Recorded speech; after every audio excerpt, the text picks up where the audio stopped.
And the Spirit Award goes to Sean Baker for Anora.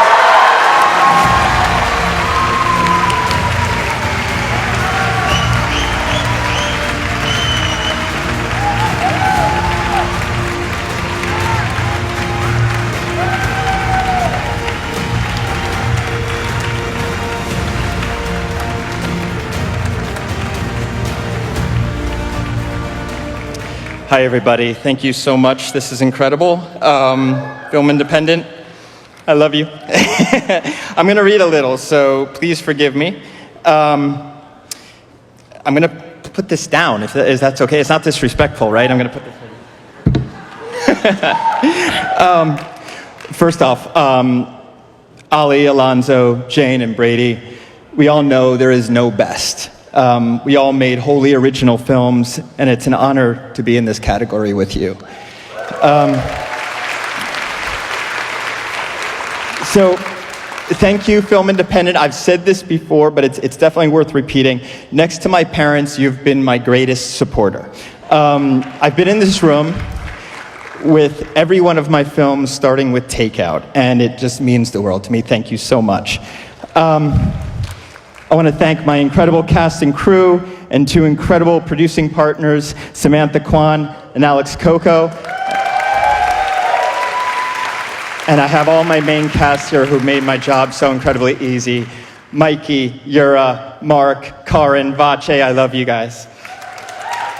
I want to thank my manager, Adam Kirsch, Film Nation, and our distributor, Neon. Working with Neon has been an absolute dream. They gave Anora a perfect release and focused on the theatrical run first and foremost. Thank you, guys. And I also want to thank Focus Universal, Le Pacte, and our other overseas partners. Now, I'm going to go really fast here, guys, but I just want to use this moment to speak about the current state of indie film, specifically how it applies to creatives. Indie film is struggling right now more than ever. Gone are the days of DVD sales that allowed for greater risk to be taken on challenging films. That revenue stream is gone, and the only way to see significant back end is to have a box office hit with profits that far exceed what any of our films will ever see, unless you are Damien Leone and strike gold with a franchise like Terrifier. But as we all know, that's an extreme rarity.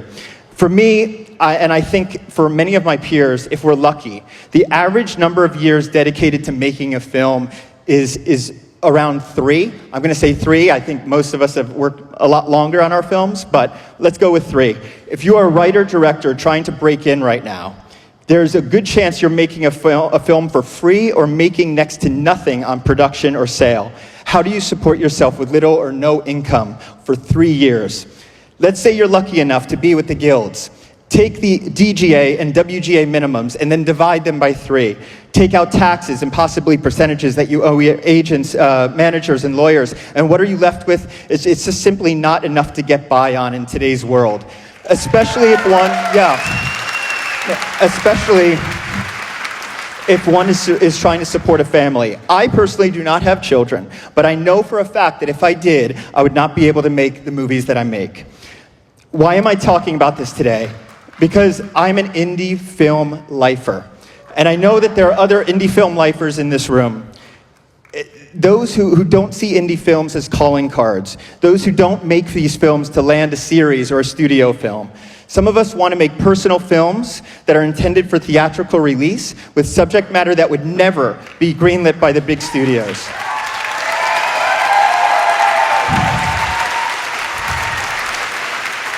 We want complete artistic freedom and the freedom to cast who is right for the role, not who is forced to cast considering box office value or how many followers they have on social media. I'm wrapping up, guys, I'm wrapping up. The system has to change because this is simply unsustainable. We are creating product that creates jobs and revenue for the entire industry. We shouldn't be barely getting by. Creatives that are involved with projects that span years have to begin getting much higher upfront fees. And again, because back-end simply it can't be relied upon any longer. We have to demand that. If not, indie films will simply become calling card films. And I know that's not what I signed up for. So let's demand what we're worth. I know that if you're in this room, You've proven that you're worth it, so let's not undervalue ourselves any longer. And we can work together. It can be filmmakers working with agencies, working with financiers, film sales companies, and distributors to make indie film sustainable for creatives and keep indie film alive. And this is for all the indie film lifers who are holding on and fighting the good fight. Thank you so much.